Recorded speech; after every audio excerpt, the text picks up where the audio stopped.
Assalamualaikum warahmatullahi wabarakatuh.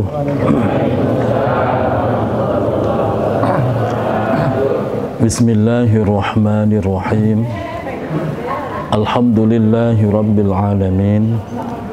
Wassalatu wassalamu ala ashrafil anbiya wa imamil mursalin Sayyidina wa habibina wa maulana Muhammadin wa ala alihi wa ashabihi wa tabi'in wa man tabi'ahum bi ihsanin ila yaumiddin.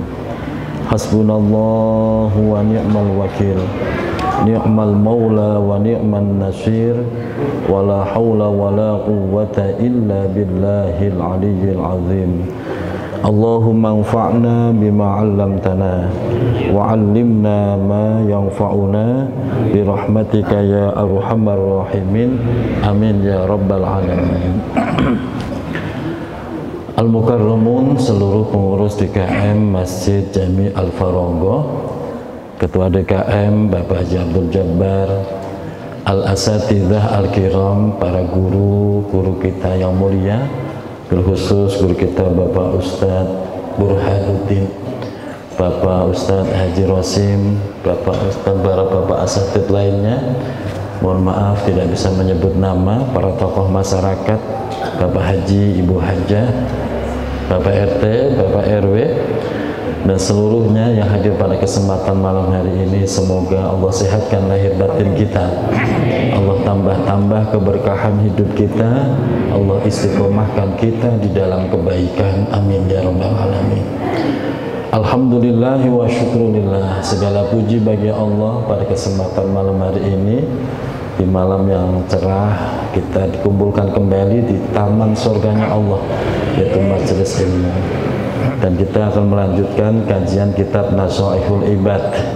Dan sebelum melanjutkan, saya teringat bahwa kita punya program, ya. Masih ingat gak Bu program kita apa? Program menghafal surah. Udah pada hafal belum? Yuk kita murojaah dulu bareng-bareng. Kita baca bareng-bareng murojaah hafalan. Karena kita sebulannya berarti Desember, ya? 9 Desember, ya. Sebulannya 9. Semoga Desember udah pada hafal semua. Kita baca bareng. A'udzu billahi minasy syaithanir rajim. Bismillahirrahmanirrahim. Tabarakalladzi biyadihil mulku wa huwa ala kulli syai'in qadir. Alladzi khalaqal mauta wal hayata liyabluwakum ayyukum ahsanu amala wa huwal azizul ghafur. Alladzi khalaqa sab'a samawatin tibaqa ma tara fi khalqir rahmani min tafawut farji'il basara hal tara min futur thumma rji'il basara karratayn yanqalib ilaykal basaru khasi'an wa huwa hasir. Wa laqad zayyana as-samaa'a ad-dunya bimasabiha waj'alnaha rujuman lisyayatin wa'atadna lahum walilladzina kafaru bi rabbihim 'adzabu jahannam wa bi'sal masyir. Idza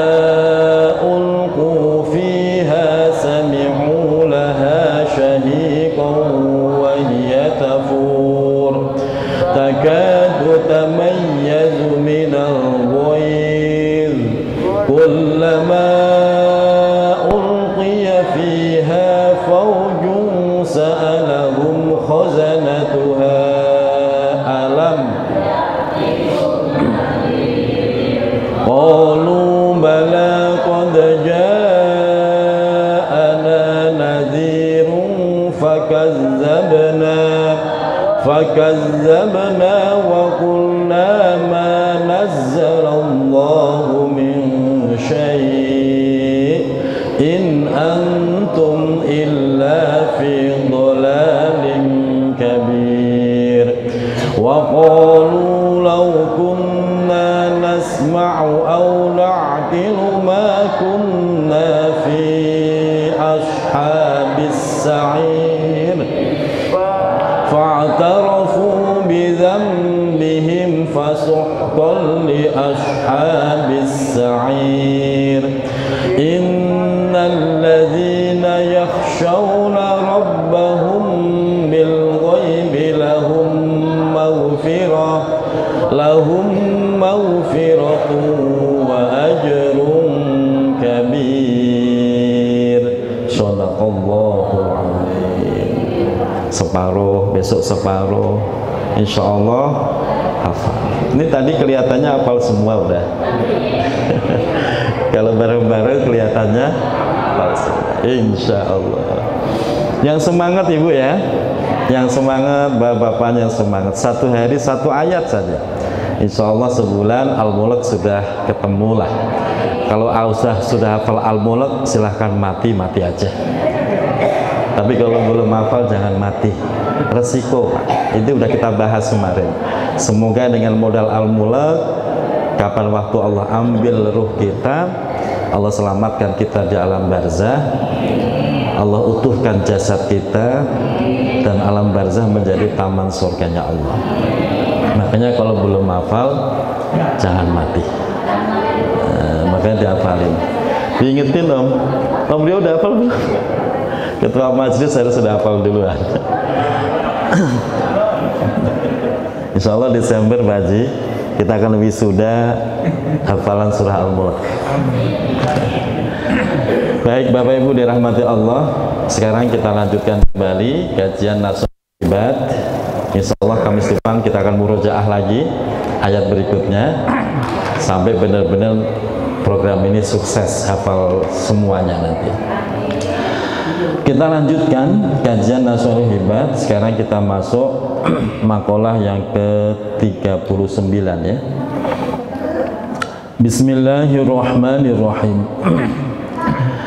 Wal maqalatu tasi'ata wassalasuna. Makalah yang ke-39 an ba'dil hukama'i, ini disampaikan dari sebagian ulama ahlul hikmah. Annahu qala, beliau menyampaikan nasihat untuk kita semuanya. Nasihatnya, salasun min kanzillahi ta'ala.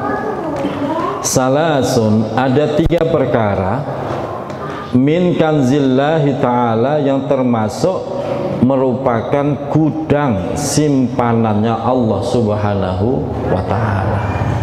Kalau 3 perkara ini ada dalam diri kita, berarti kita merupakan bagian terpenting di dalam gudang simpanannya Allah.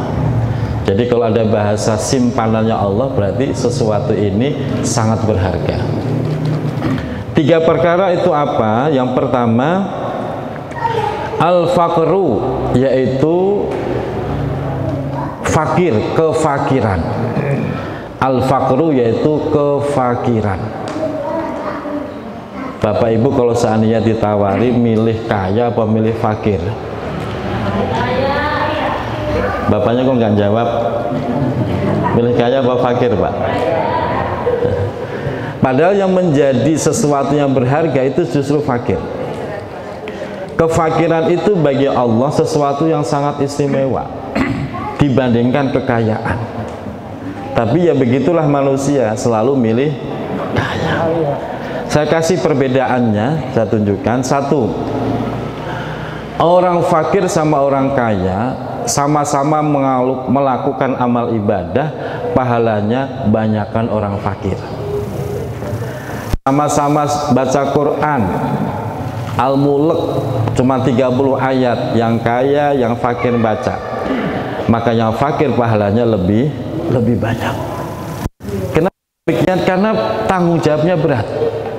Kalau orang kaya baca Quran enteng Pak, nggak ada beban besok makan apa, nggak ada beban besok sekolah anak mana biayanya, nggak ada, tenang pikiran dia sehingga baca Quran enteng. Tapi kalau ada orang fakir dengan segala macam beban hidupnya masih sanggup membaca Quran, maka pahalanya berlipat-lipat.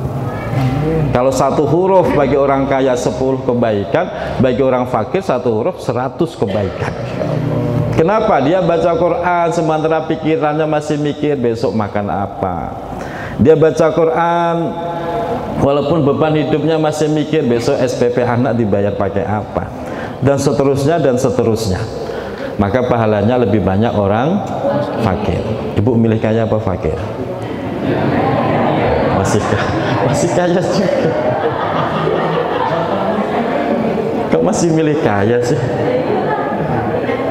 Ibu nggak kepengen pahalanya yang 100 kali lipat tadi? Ibu milih pahala 10 atau pahala 100?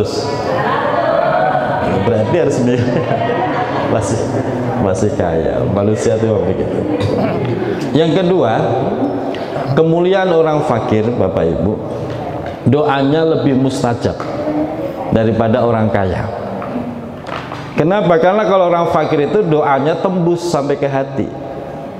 Apalagi kok sampai meneteskan air mata. Itu bahasa hadis qudsi. Ada orang doa sampai meneteskan air mata, Allah merasa malu kalau tidak dikabulkan. Nah, biasanya yang bisa doa sampai nangis itu orang fakir, Pak. Ya Allah, istri saya sakit, anak saya belum makan, saya nggak punya duit, nangis. Kalau orang kaya doa suruh nangis susah. Ya Allah, saya minta rezeki, kalau dibagi syukur, gak dibagi ya gak apa-apa. Gak butuh-butuh banget gitu Pak. Karena yang merasa gak butuh banget, makanya doanya lebih mustajab orang fakir. Apalagi kok sampai bisa nangis Pak. Ini rahasia doa Pak. Siapapun Bapak, Ibu, mau kaya mau fakir, kok bisa doa sampai meneteskan air mata, itu Allah menjamin, aku malu untuk tidak mengabulkan. Itu rahasianya. Cuman yaitu tadi, nangis itu gampang-gampang susah. Betul. Diajak baca Quran, diajak ibadah, diajak doa, nggak pernah nangis. Giliran nonton sinetron nangis leweran Pak. Ada model begitu. Itu hati yang keras tuh begitu Pak. Harusnya tuh pas baca Quran, pas doa itu nangis gitu. Ini enggak. Gila nonton sinetron udah tahu dibohongin pakai nangis segala itu. Itu ibu-ibu Ratu Jaya. Jadi orang fakir doanya mustajab. Yang ketiga, orang fakir masuk surga lebih dulu daripada orang kaya, bedanya setengah hari. Setengah hari bentar apa lama? Lama. Satu hari itu 1000 tahun Pak. Satu hari 1000. Nah kalau setengah hari 500 tahun orang fakir sudah di surga, sudah menikmati segala macam kenikmatan surga, sudah kejar-kejaran main sama bidadari.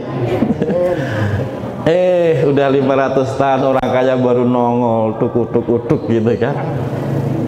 Tadi enakan mana, orang fakir apa orang kaya? Orang fakir. Terus Bapak Ibu milih fakir apa milih kaya? Kok begini? Susah. Masih kaya aja. Ya sudahlah, terserah Bapak Ibu lah. Terserah. Yang penting saya namanya. Nah, kefakiran itu Pak, itulah menjadi rahasia simpanan Allah. Bahkan sampai ditegaskan, al-faqirus sabirus syakiru afdalu minal kul. Orang fakir yang sabar dengan kefakirannya, yang bisa bersyukur atas takdir yang ditimpanya, maka afdalu minal kul, itu golongan yang terbaik. Terbaik Pak. Maka jaminannya apa? Ya yadkhulunal jannata bighairi hisab. masuk surga tanpa dihisab. Nah, tapi ya itu tadi, manusia mesti milih kaya. Makanya ada satu doa yang sampai sekarang saya belum pernah dengar ada ulama berani baca, termasuk saya. Pengen tahu doanya gak, Bu? Ini contoh-contoh, semoga tidak dikabulkan. Bukan serem juga itu, Pak. Doa Rasulullah begini, Bismillahirrahmanirrahim. Ikutin gitu.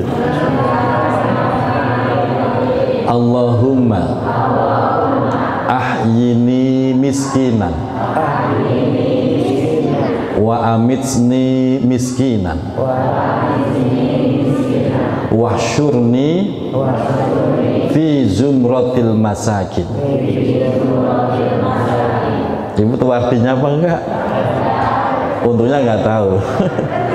Itu doa yang enggak semua orang berani baca, ulama bahkan enggak semua ulama berani baca, termasuk saya enggak berani baca. Mungkin karena belum levelnya, Pak. Kalau diartikan begini, Allahumma ya Allah ahyini miskinan, hidupkan aku dalam keadaan miskin. Wa amitsni miskinan, wafatkan aku dalam keadaan miskin. Wahsyurni fi zumratil masakin, kumpulkan aku dalam golongan orang-orang miskin. Itu artinya, Bu. Nyesel nggak habis baca doa itu? Terus nyesel benar. PRW nggak bakal sanggup baca doa ini. Berat ini, Pak. Makanya orang miskin, orang fakir itu salah satu golongan yang dicintai Rasulullah. Ada beberapa golongan, salah satunya ya orang fakir, orang miskin, yatim, itu golongan-golongan yang dicintai oleh Rasulullah. Rasulullah nggak pernah nyebut orang kaya, orang apa, enggak. Tapi hebatnya, walaupun Rasulullah itu cinta sama orang miskin, pengen jadi orang miskin, dan itu Allah ijabah. Maka Rasulullah itu, Pak, saya kasih tahu, bajunya cuma 3 setel. Bajunya cuma 3 setel. Kita berapa setel? Banyak. Masya Allah. Ibu jilbab di rumah ada berapa? Lebih dari 20.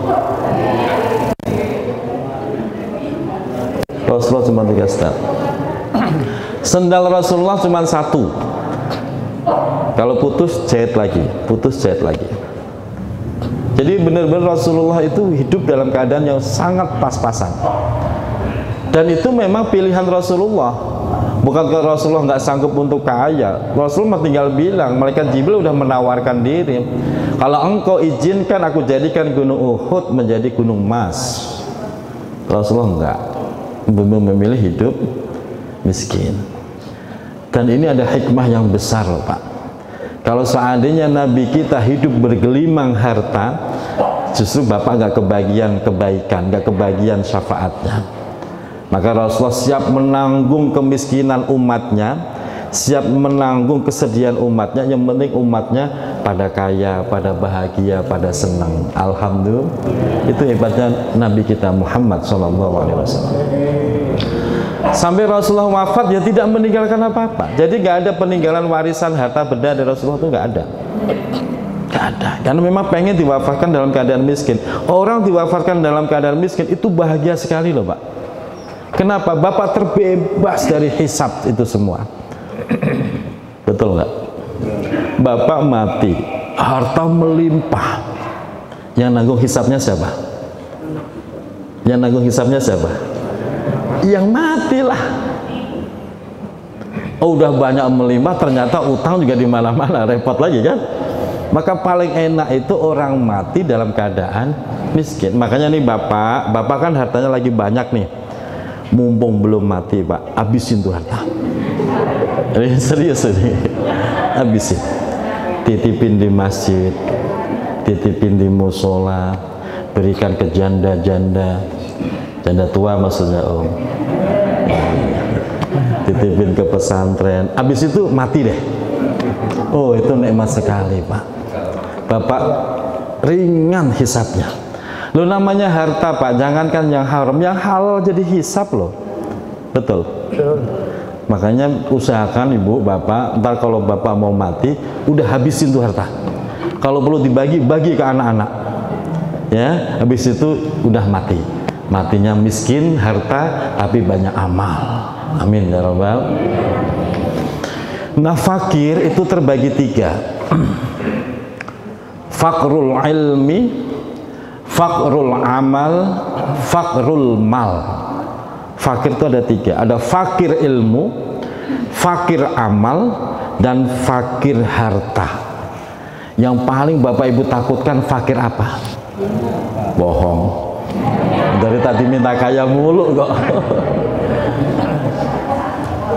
Gimana? Faktanya yang paling ditakutkan apa? Harta, Pak. Orang sampai kerja mati-matian, pagi ketemu pagi, nggak sholat, nggak ngaji, nggak mikirin akhirat, itu gara-gara takut fakir harta. Orang sampai korupsi itu tujuannya karena takut fakir harta.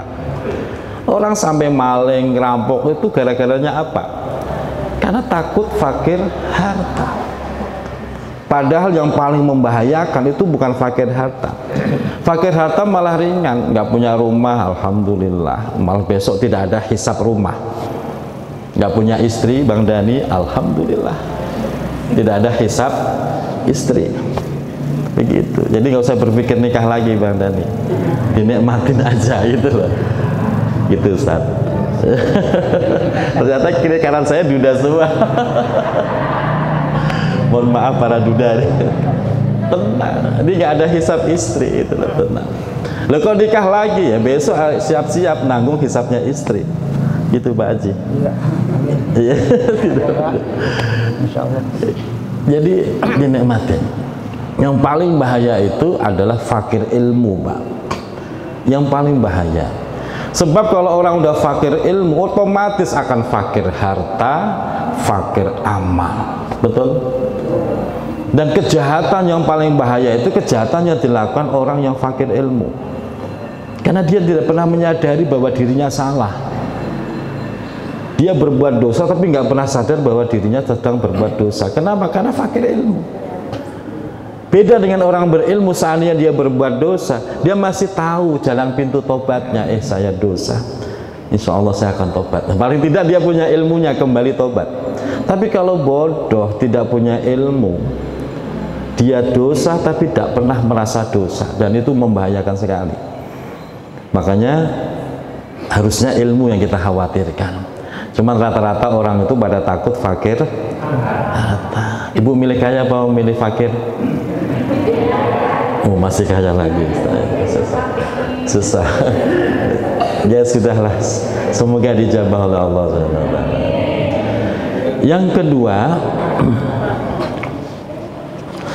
Yang kedua yang menjadi simpanan barang istimewa oleh Allah adalah wal marodu, sakit atau penyakit. Pasti Bapak Ibu kalau ditanya milih sehat atau milih sakit? Sehat. Sakit itu keistimewaan yang Allah berikan. Kenapa? Banyak sekali Bu manfaatnya. Satu, orang dikasih sakit, kalau dia sabar dengan sakitnya, dosa-dosanya diampuni oleh Allah. Itu udah jelas pasti Pak. Bapak dikasih sakit terus alhamdulillah, saya semoga kuat ya Allah, astagfirullah. Itu dosa-dosa rontok semua. Dari Bapak mulai akil balik sampai usia Bapak dikasih sakit, dosanya bersih semua. Maka kalau ada orang sakit Bu, Ibu jangan berpikiran negatif. Kadang-kadang tuh ada orang berpikiran negatif begini, dia kan katanya ustadz, dia kan katanya rajin sholat, kok sakit parah kayak begitu ya, kayaknya aib banget gitu loh Bu. Ibu salah dalam memahaminya.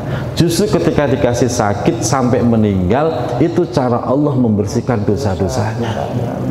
Jangan dipandang negatif. Masa ustadz sakitnya parah kayak begitu, jangan-jangan semacam kan fitnahnya. Salah. Itu adalah cara Allah membersihkan seluruh dosa.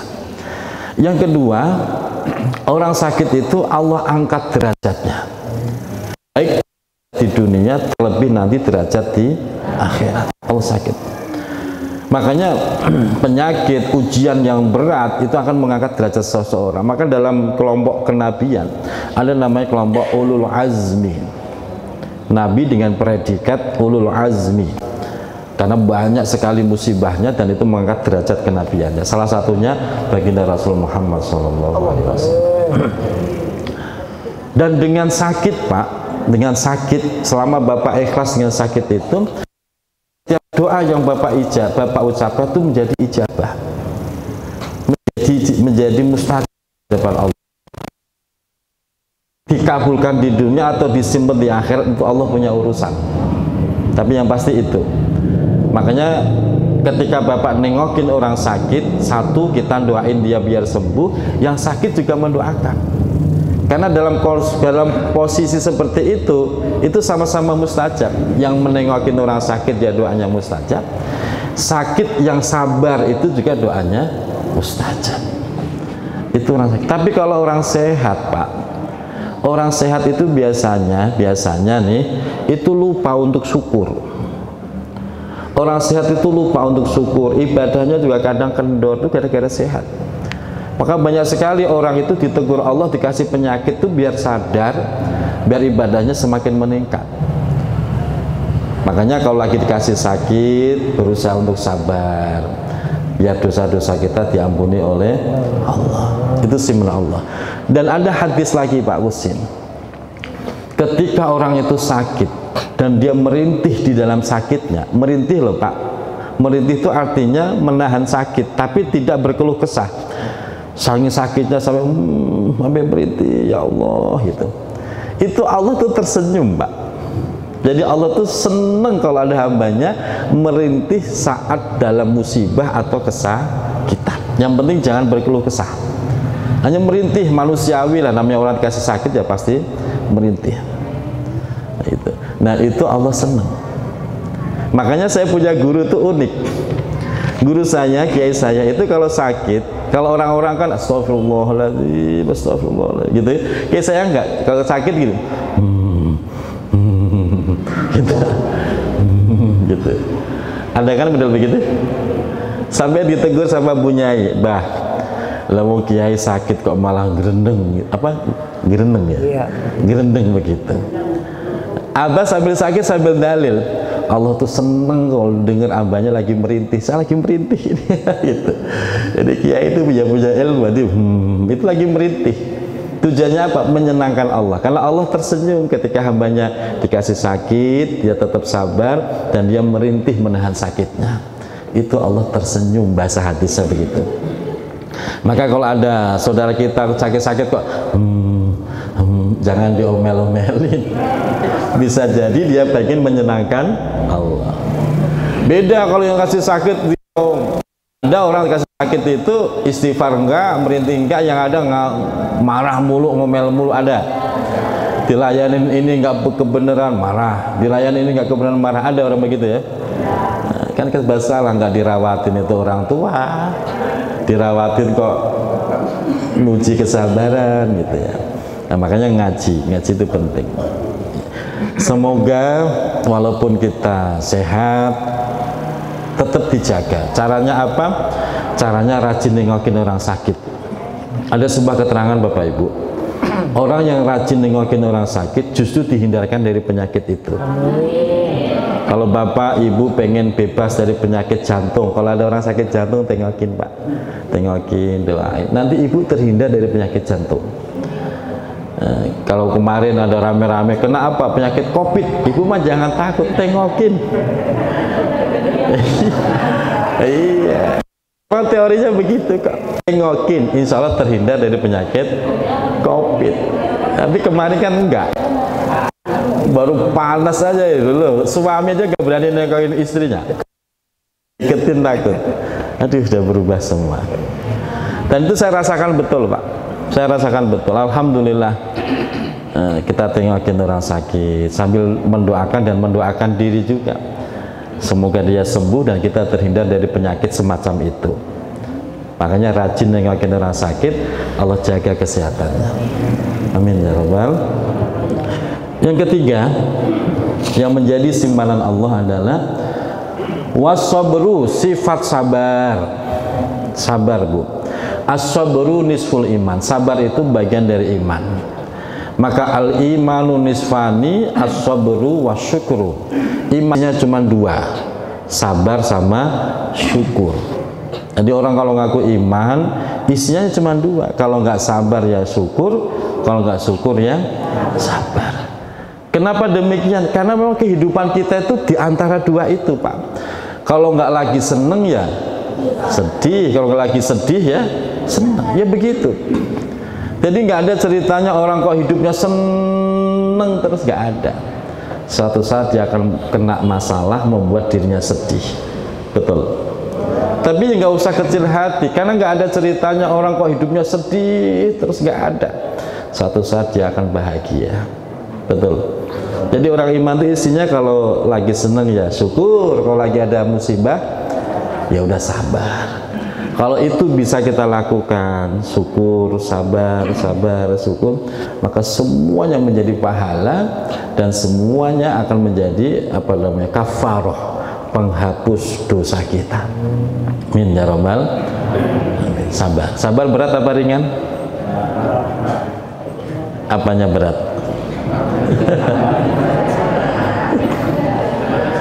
Sabar itu berat, Pak, berat ya Allah. Ada sebuah tips, ada sebuah tips dalam kitab yang lain. Kalau pengen sabar gampang. Gimana caranya? Nggak usah dipikirin. Nggak usah nih ibu pamannya bapak nih punya istri tukang ngomel terus gitu, pamannya begitu. Punya istri kok galak, tukang ngomel gitu. Bapak bisa sabar gampang. Kenapa? Nggak usah dipikirin. Anggap aja istri udah nggak ada gitu. Selesai, Pak. Tapi kalau bapak pikirin ya stres bapak, ikut-ikutan marah jadinya. Betul, betul. Ibu juga sama, punya suami kok susah dibilanginnya, mancing mulu. Udah nggak usah dipikir, anggap aja suami udah nggak ada itu. Selesai, Pak. Nah, ini sederhana, tapi ini jitu sekali, Pak. Artinya apa? Mengosongkan pikiran kita. Kita itu menjadi stres, kadang-kadang hilang kendali, hilang kesabaran, karena kita terlalu serius memikirkannya. Betul. Coba kalau kita nggak usah mikir, ya santai aja gitu. Kemarin, Pak, waktu COVID rame-ramenya, alhamdulillah orang-orang pada, mari kita lawan COVID. Saya emang enggak, mari kita berdamai dengan COVID. Saya bilang begitu. Bener yang mana? Melawan apa berdamai? Kalau melawan pasti kalah bapak mah. COVID bapak nggak lihat COVID-nya, sementara COVID lihat kita. Pasti kalah kita. Paling aman berdamai. Udahlah, damai aja. Selesai kan? Jadi nggak stres itu. Jadi ini masalah mindset.